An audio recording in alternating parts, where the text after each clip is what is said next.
Bueno, nosotros les vamos a hablar sobre la adaptación al cambio. Somos Ana María Galvis, Natalia Ropero, Laura Martínez y quien les habla, Felipe Torres. Primero hay que tener en cuenta qué significa el cambio. Se van a tener en cuenta dos definiciones principales, donde tradicionalmente el cambio se define como cualquier modificación o alteración del estado actual de las cosas o un status quo, y también como el cambio puede ser visto como algo permanente, como el movimiento del universo y el transcurrir del tiempo.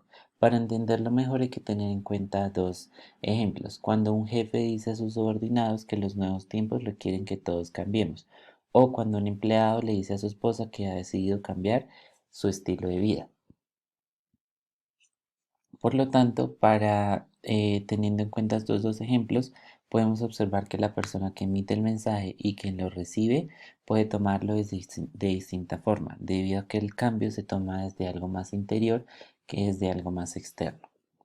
El lenguaje cotidiano de las personas sobre el cambio, las personas pueden tomar o darle un significado diferente a lo que significa el cambio.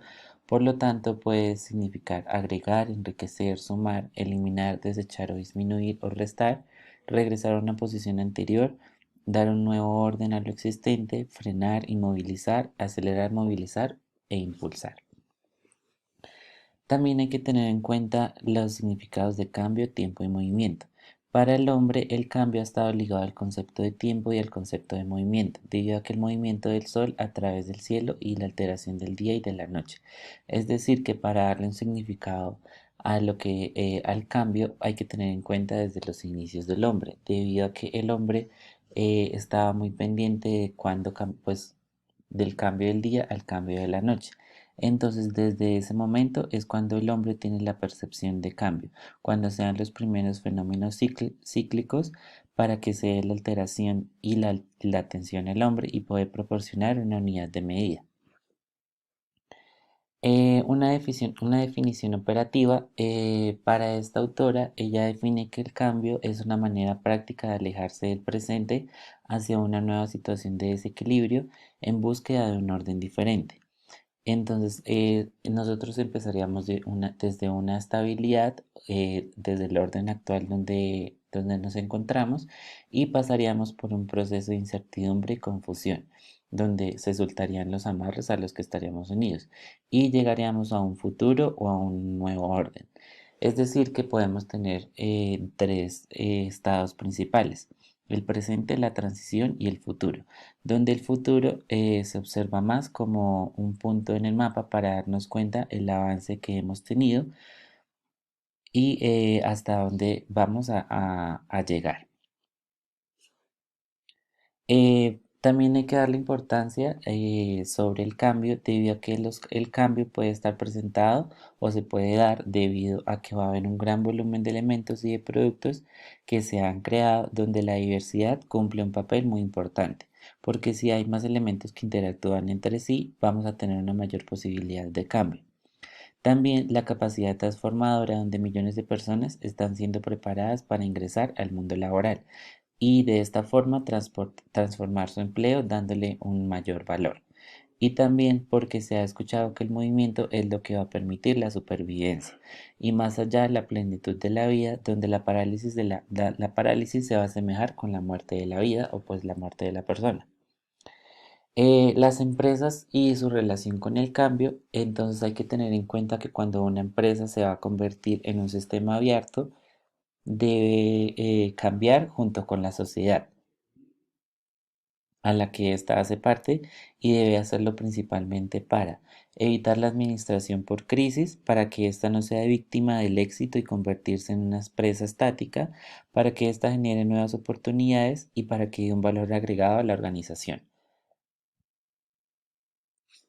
Y las empresas interesadas con el éxito también deben estar relacionadas con esto para que haya un cambio como elemento clave, para que haya una identificación de las fuerzas motivadoras del cambio, para que haya una metodología de administración gerencial del cambio, para que haya un reconocimiento de los esfuerzos del personal y para que se creen visiones para ser seguidas con orgullo.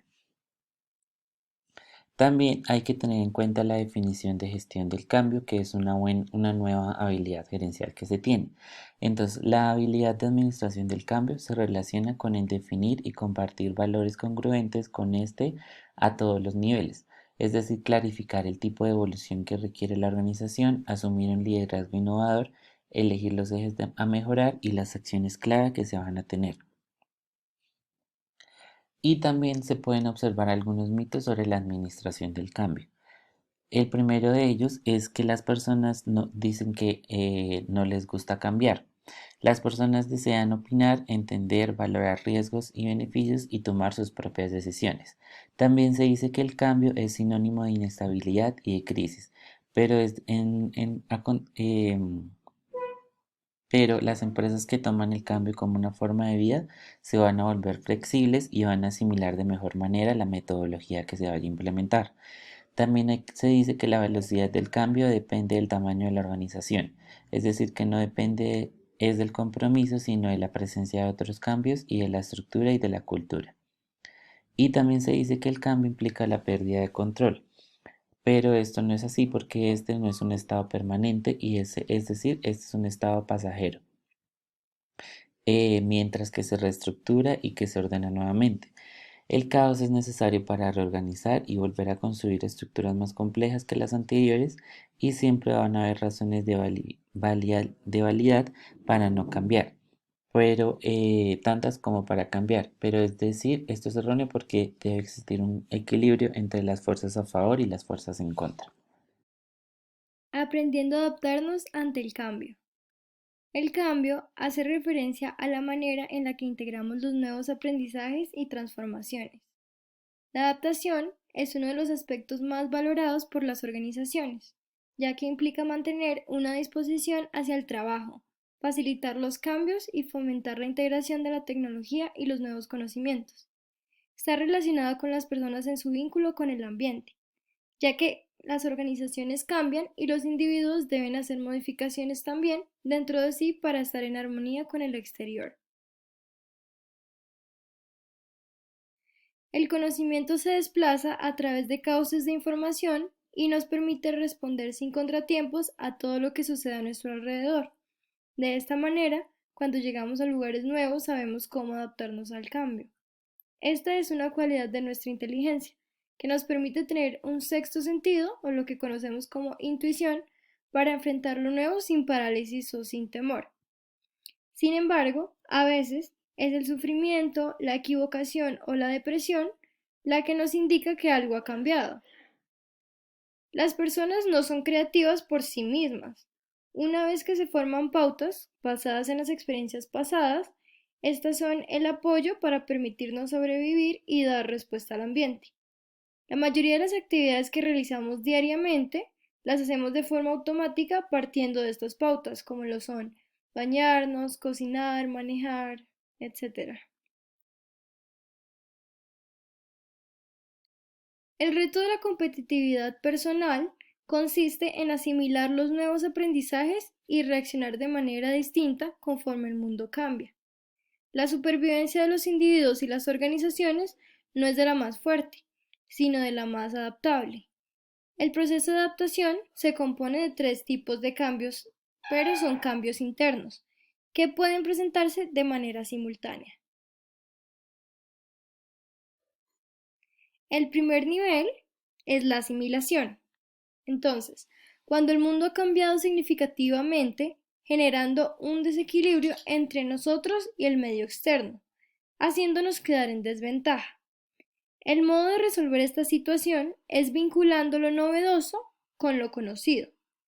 Entonces lo que se quiere es integrar la nueva información a nuestros patrones conductuales existentes, enriqueciendo así nuestras experiencias. Para los gerentes, el reto dependerá de sus experiencias previas. Entonces, cuando las personas carecen de experiencias previas semejantes, el proceso de asimilación será mucho más lento, a comparación de las personas que han tratado con comportamientos y valores semejantes de los cuales se pueden basar.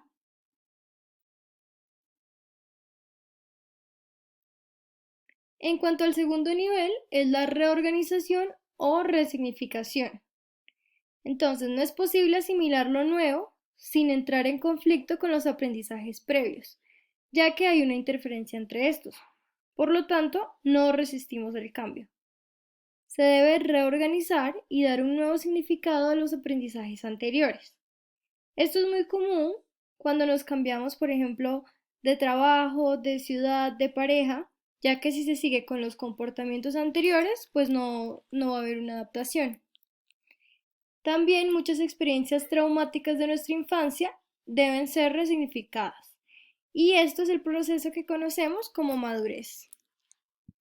En muchos casos, el proceso de resignificación o reorganización se vive con miedo y se experimenta una sensación de pérdida, ya que hay que dejar ir el pasado para enfrentar un futuro incierto. Entonces, es lo que conocemos como mejor malo conocido que bueno por conocer, ya que tomar esta decisión puede tener también consecuencias negativas. En cuanto al tercer nivel o la creación, es una manera diferente de procesar la información, los sentimientos y acciones para generar ideas novedosas. En la organización cumple la función de encontrar nuevas respuestas y guías para adaptarse con mayor rapidez al mundo externo. Esto surge del interior y produce satisfacción. Se puede identificar como la originalidad, el sentido del humor y las nuevas ideas. La asimilación garantiza la estabilidad y la continuidad, mientras que la resignificación y la creación promueven el cambio y la innovación. En los tres cambios que mencionamos, no se ha alterado lo externo. Como dije anteriormente, estos cambios son internos. Entonces el organismo es el que ha realizado sus propias modificaciones. Cualquiera de las respuestas de adaptación genera nuevo aprendizaje y algunos permanecen generando evolución. Entonces, estos cambios se pueden pasar a través del ADN a las próximas generaciones y es lo que conocemos como la evolución. Los paradigmas son modelos basados en experiencias previas, que han resultado ser efectivas. En el texto se mencionaba un ejemplo de que una persona que haya trabajado en una empresa burocrática por muchos años, seguramente le va a ser muy difícil lograr adaptarse a una empresa innovadora. Probablemente va a tener que pasar por un proceso de resignificación. En cambio, no cabe la duda que para las nuevas generaciones, como lo somos nosotros, la adaptación no va a ser un problema.